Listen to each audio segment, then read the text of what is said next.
오늘 함께 들으실 하나님 말씀은 요한복음 17장 3절의 말씀입니다. 요한복음 17장 3절입니다.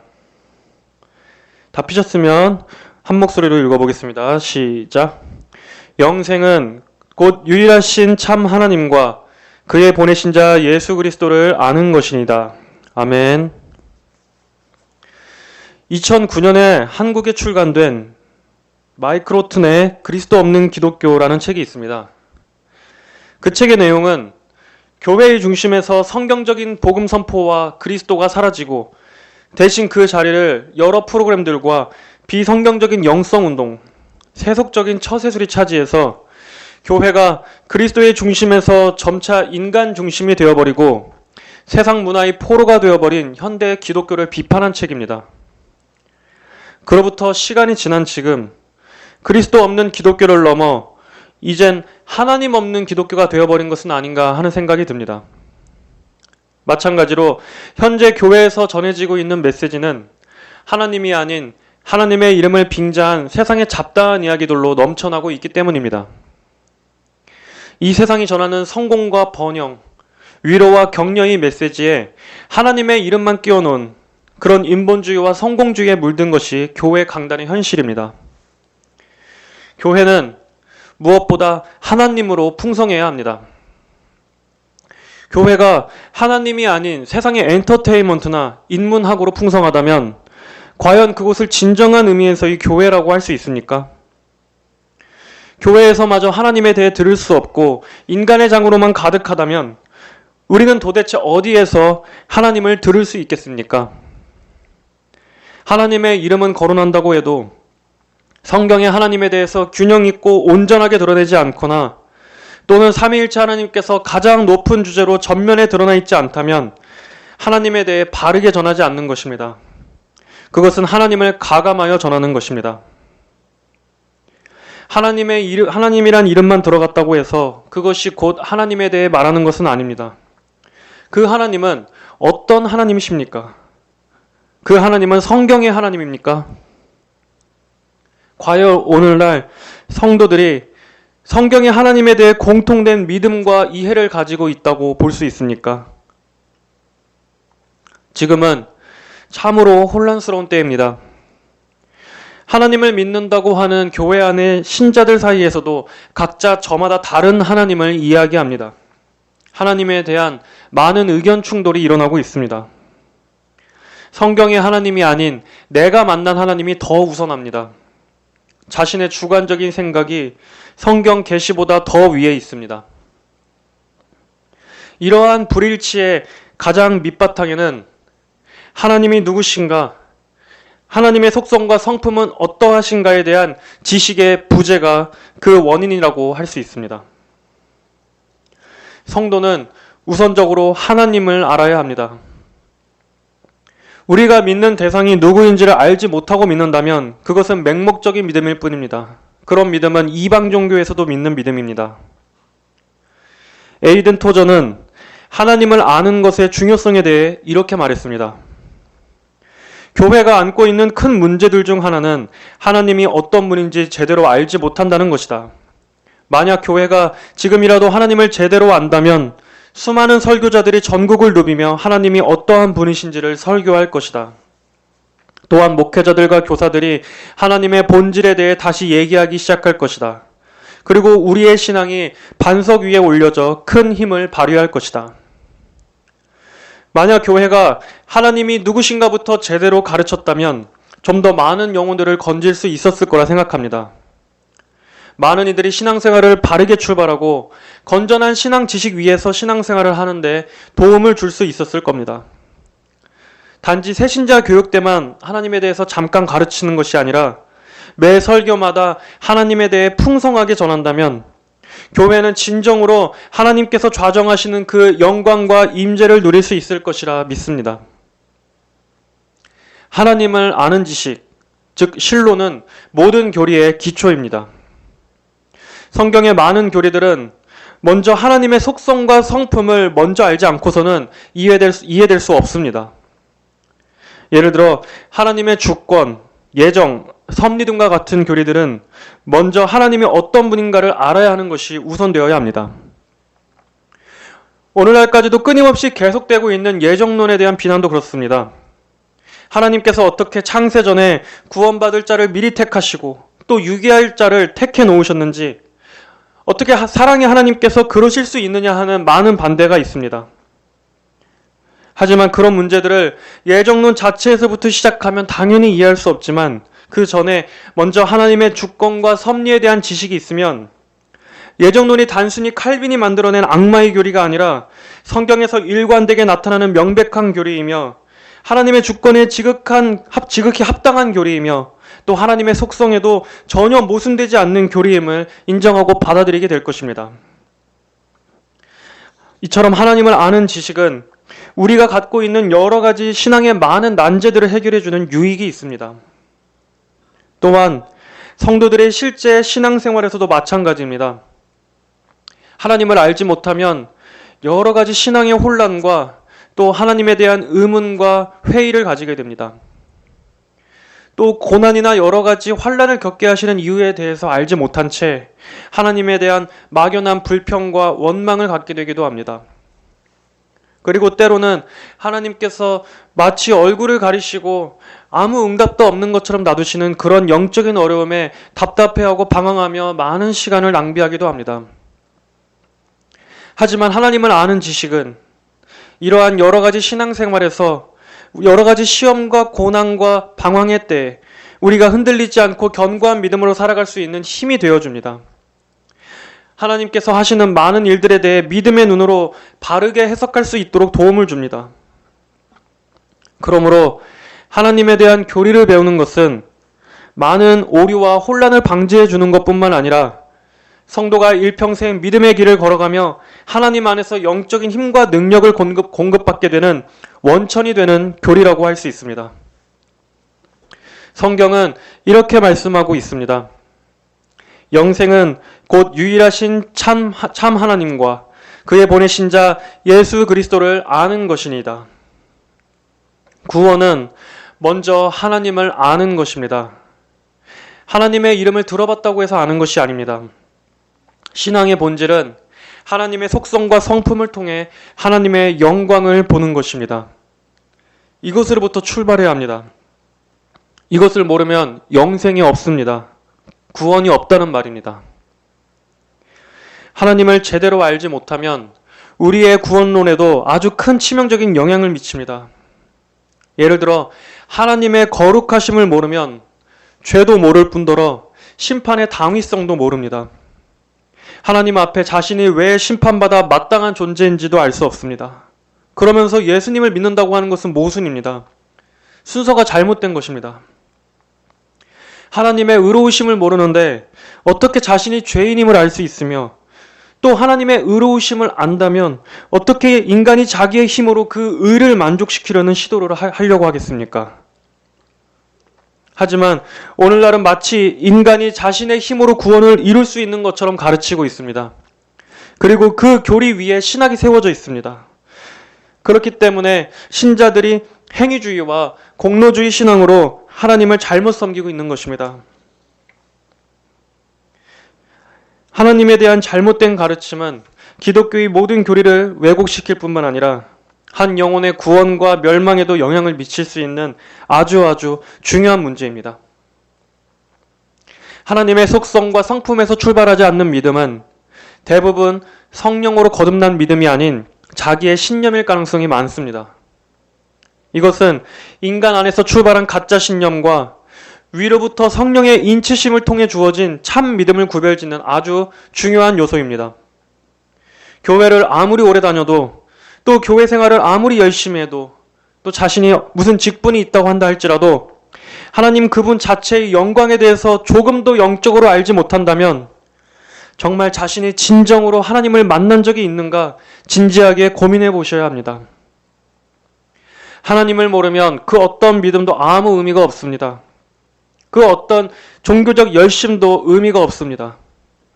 그것은 하나님을 믿는 것이 아니라 하나님을 믿는다고 생각하는 자기의 믿음을 믿는 것입니다. 참으로 하나님을 알고 그 하나님을 믿는 즐거움은 무엇을 말하는 것입니까? 하나님 자체, 그 하나님의 속성, 하나님의 그 성품 하나하나에서 영광스러우심과 아름다우심을 발견하고 그 광희에 사로잡혀서 이 세상의 모든 헛된 영광에 대해서는 더 이상 그 어떤 매력도 느껴지지 않는 것이 진짜 하나님을 만난 것이고 아는 것입니다. 엄밀히 말하자면 그것만이 하나님을 진정으로 만난 것입니다. 하나님을 사랑한다는 것은 하나님께서 우리에게 무엇을 해주시기 때문에 사랑하는 것도 아닙니다. 물론 그것도 우리가 하나님께 감사와 또 사랑을 드릴 이유가 되지만 그것은 낮은 차원의 사랑입니다. 하나님께서 내게 어떤 것을 베풀어 주셨기 때문에 그분을 사랑하기 이전에 먼저 하나님의 영광스러운 속성 그 자체만으로도 하나님께서는 마땅히 찬송과 높임을 받으시기에 합당하다고 여겨야 합니다. 이것이 하나님만으로 즐거워한다는 것의 의미입니다. 하나님께서 가지고 계신 그 본질적인 영광 때문에 마땅히 사랑과 경외감이 들 수밖에 없어야 합니다. 그분의 영광이 지극히 크고 아름다워서 하나님 자체를 묵상하고 그분의 속성을 바라보는 것 이외에는 다른 어떤 것에서도 그러한 만족을 발견할 수 없기 때문에 성도가 세상을 사랑할 수가 없는 것입니다. 말씀을 통해서 하나님의 영광과 능력을 본 성도는 이제 더 이상 세상으로 돌아갈래야 돌아갈 수가 없습니다. 죄의 문제도 그렇습니다. 우리가 우리 자신의 힘으로 억지로 죄를 끊으려 하면 절대로 끊을 수 없습니다. 하지만 하나님의 그 빛나는 영광을 바라볼수록 하나님의 거룩하심을 묵상할수록 그 앞에 죄의 추악함과 더러움이 끔찍하게 싫어지면서 점차 죄가 끊어지고 죄가 미워지며 성화되어져 가는 것입니다. 이처럼 하나님을 아는 지식은 성화를 이루는 비결이기도 합니다. 자, 그렇다면 성경의 하나님께서는 어떠한 분이십니까?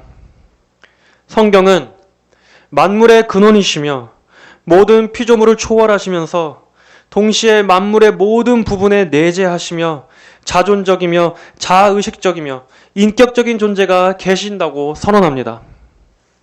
그리고 성경에는 그러한 하나님께서 하시는 일들이 성경의 모든 각 장마다 걸쳐서 나타나고 있습니다.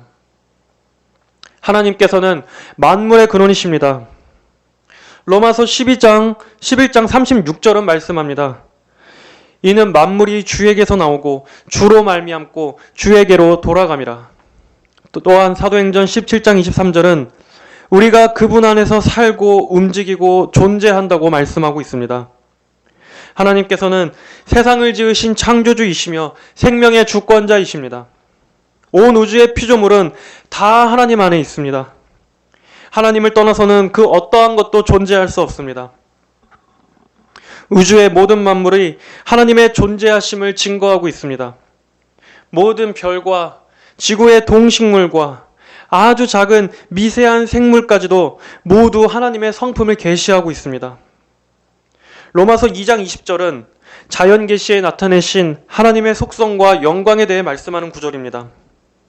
창세로부터 그의 보이지 아니하는 것들, 곧 그의 영원하신 능력과 신성이 그가 만드신 만물에 분명히 보여 알려졌나니 그러므로 그들이 핑계하지 못할지니라. 자연의 모든 만물은 하나님의 존재하심을 보여주는 펼쳐진 책이요 극장이라고 할 수 있습니다. 하나님께서는 이 자연 만물을 통해 세상을 창조하신 창조주가 존재함을 인간의 양심이 변명할 수 없도록 분명하게 드러내셨습니다. 이것을 일반 계시 또는 자연 계시라고 합니다. 물론 일반 계시만으로는 인간이 왜 죄인이며 또 어떻게 해야 구원을 받을 수 있는지에 대한 지식은 얻을 수 없다고 할지라도 피조물에 나타난 그 하나하나의 구조와 질서와 또 그 오묘하고 섬세한 그 생김새를 바라볼 때 정직한 양심과 이성을 가진 사람이라면 거기서 창조주의 손길을 발견하지 않을 수 없습니다. 하나님께서는 하나님의 손으로 창조하신 그 세상을 오늘도 보존하시고 통치하십니다. 그리고 이 세계는 하나님께서 정하신 역사의 마지막 때에 궁극적으로 막을 내리게 될 것입니다. 베드로후서 3장 8절의 말씀입니다.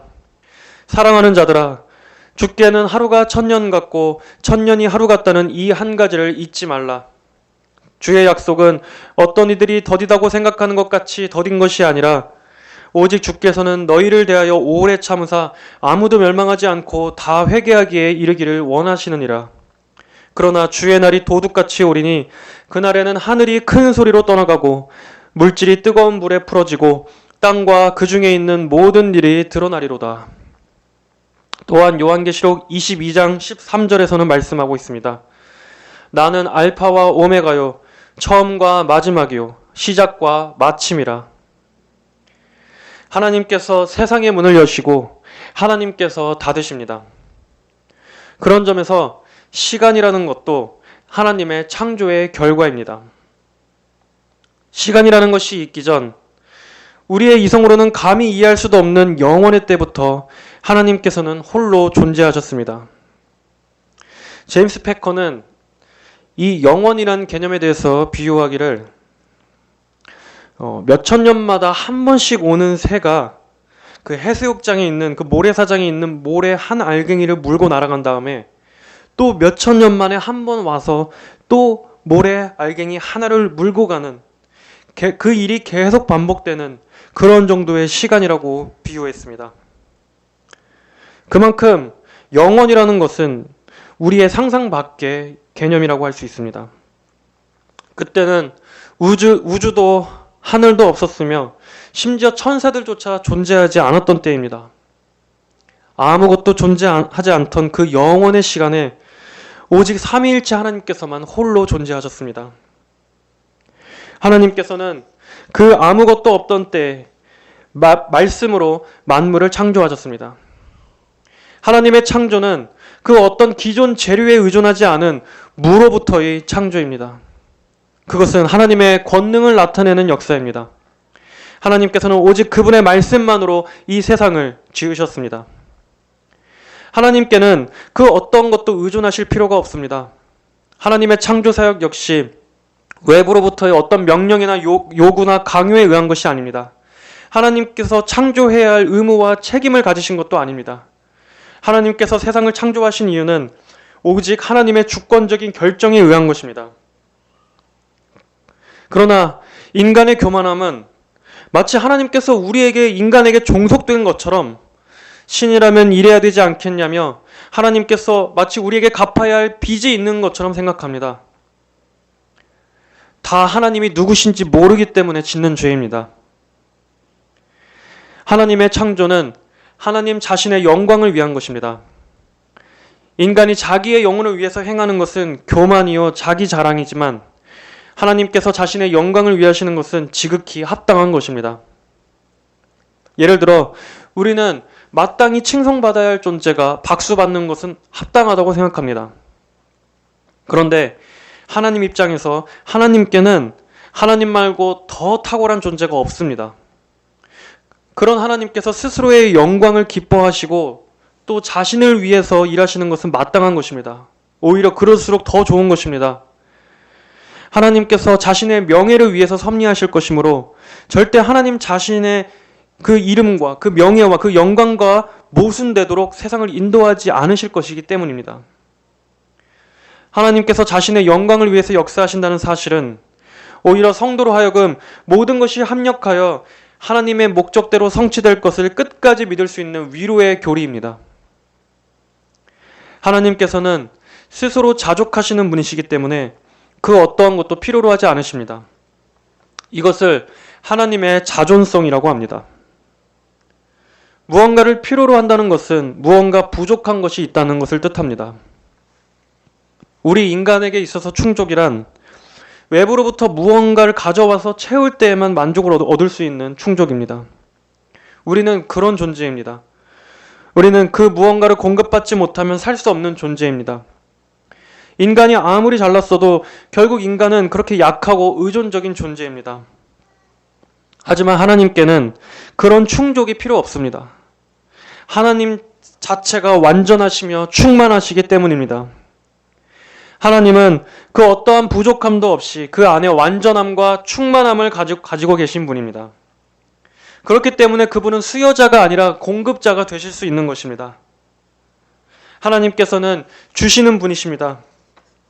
기본적으로 하나님의 선하심은 피조물에게 먹이고 공급하시는 성향을 가지고 계십니다. 그렇지 않았다면 아담과 하와를 황폐한 우주 속의 미아로 두시고는 그들이 알아서 개척하라고 하셨을 겁니다. 그러나 모든 풍족한 환경을 지으시고 각종 동식물과 먹을거리를 먼저 예비하신 후에 마지막으로 인간을 창조하셨습니다. 우리는 그것을 통해서 하나님의 선하신 성향을 알 수 있는 것입니다. 비록 오늘날 이 세상은 죄의 영향으로 인해서 피조세계도 타락했지만 그럼에도 하나님께서는 자신 안에 흘러넘치시는 그 충만함을 여전히 세상에 나타내시고 계십니다. 만약 단 한순간이라도 지금 하나님께서 그 선하심을 거둔다면 그 순간 온 세상은 흑암과 사망으로 변하게 되며 모든 것이 영원히 끝장나 버릴 것입니다. 우리는 또한 하나님의 본질에는 그 어떠한 것도 영향을 미칠 수 없다는 것을 알아야 합니다. 우리는 때때로 우리가 하나님의 영광에 무언가 더하거나 보탤 수 있다고 생각할 때가 있습니다.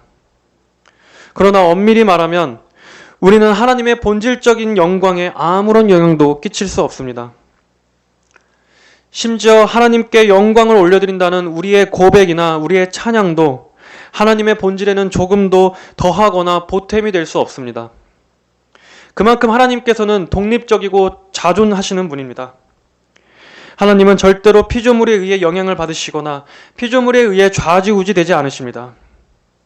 인간의 그 어떠한 화려한 성전도 그것으로 인해서 하나님의 영광이 더욱더 늘어나거나 하지 않습니다. 자, 그럼에도 성경에서 우리에게 마음을 다해서 하나님을 사랑하고 경외하라는 말씀이 주어진 것은 우리의 사랑이 그분의 본질에 영향을 미쳐서가 아니라 하나님과 우리의 관계적인 측면 때문에 그러한 요구가 있는 것입니다.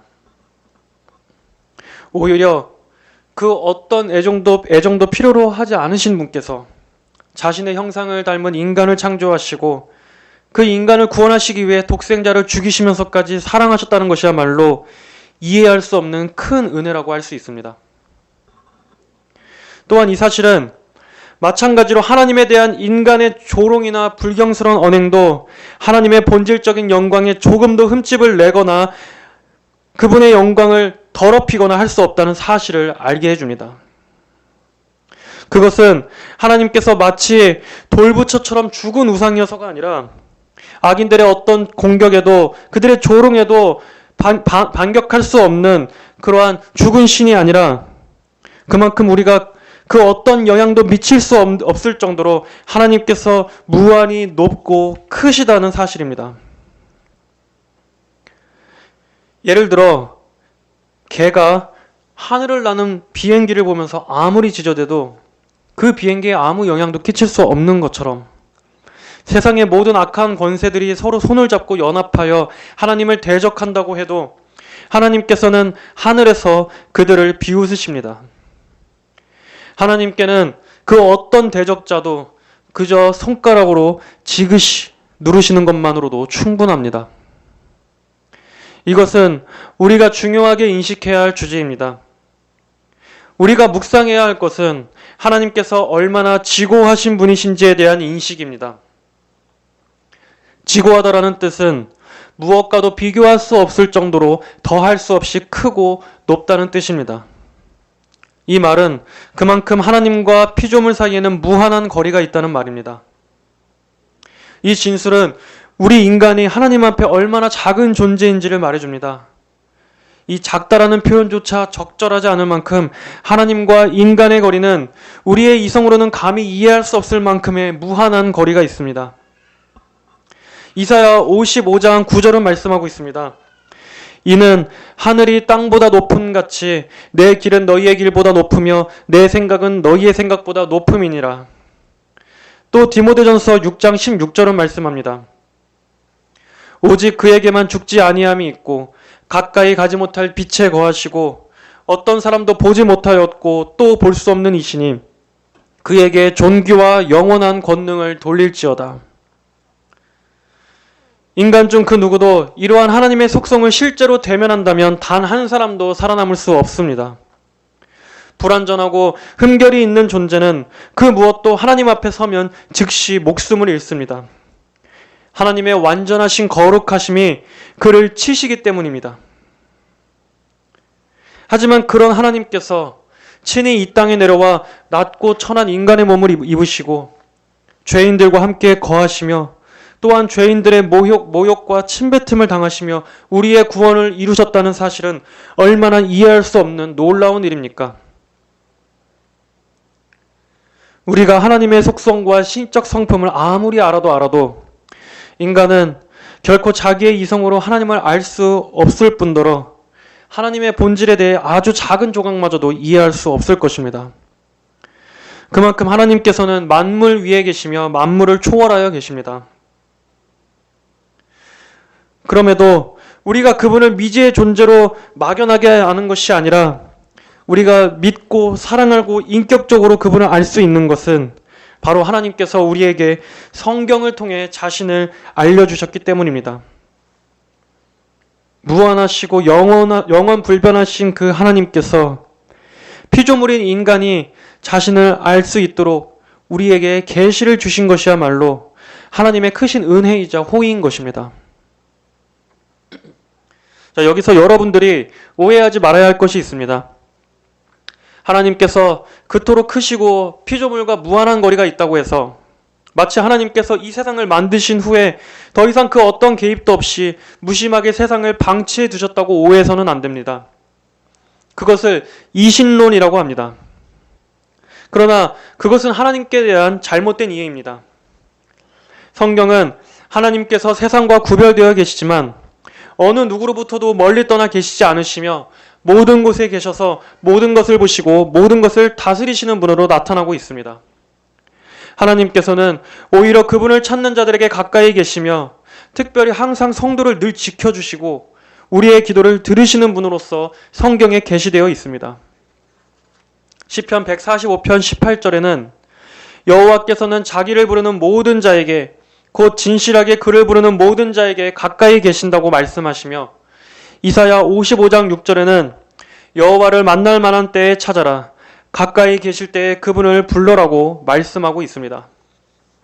그러므로 우리는 하나님께서 하늘보다 높이 계신 분이지만 하나님을 멀리 계시다고 여겨서는 안 되고 언제나 하나님을 가까이 여겨야 합니다. 또한 이신론과는 반대로 하나님께서 이 세상 모든 곳에 거하신다고 하나님께서 이 세상 모든 곳에 가까이 임재해 계신다고 해서 자연의 만물 하나하나에 신성이 깃든 것 마냥 자연 자체를 신처럼 숭배하는 것도 아주 잘못된 것입니다. 그것은 범신론이라고 하는데 범신론은 신을 우주와 혼합시킨 사상입니다.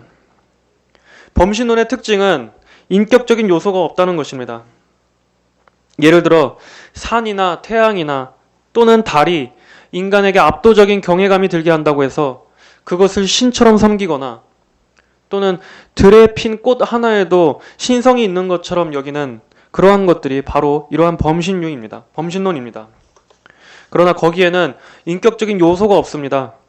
그런 자연과는 아무런 교제도 나눌 수 없습니다. 그것들은 피조물일 뿐 지정의가 없습니다.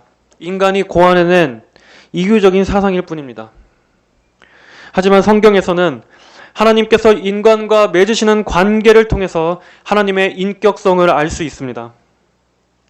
하나님께서는 지혜와 지식을 갖고 계시며 때로는 아버지처럼 훈계와 책망을 하시면서도 오래 참으시며 긍휼과 사랑으로 대하기도 하시고 또 뜻과 의지를 가지시고 주권적으로 행하시기도 합니다. 인간에게 말씀하시고 약속하시기도 하시며 또 인도하시고 이끄시기도 하시는 그런 인격적인 분으로 나타나심을 알 수 있습니다.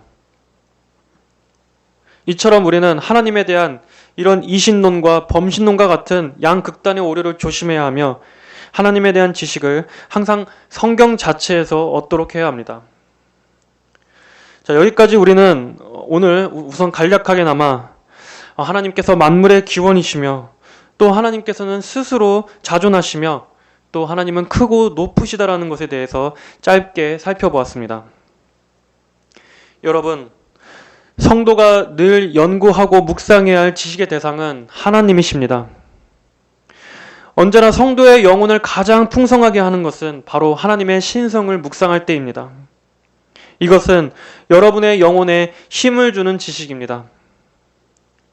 여전히 육신에만 머물러 있는 사람들에게는 하나님에 대한 얘기는 지루한 것이며 오히려 그들을 흥미롭게 하는 것은 세상에 대한 이야기지만 참된 성도라면 언제나 하나님 알기를 더욱 사모하며 하나님에 대해 끊임없이 들어도 전혀 지루하지 않고 새로울 것입니다.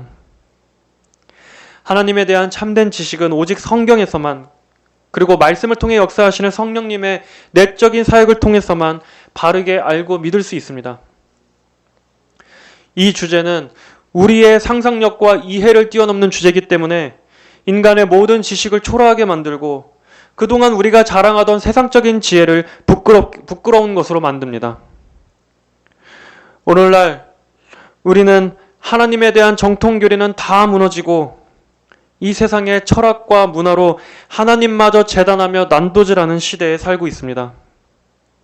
그러나 그들이 말하는 하나님은 절대 성경의 하나님이 아닌 인간이 투영해낸 우상신일 뿐입니다. 하나님은 철학으로는 결코 알 수 없습니다. 그런 시도의 끝은 결국 다 회의로 끝나거나 불가지론으로 마치게 됩니다.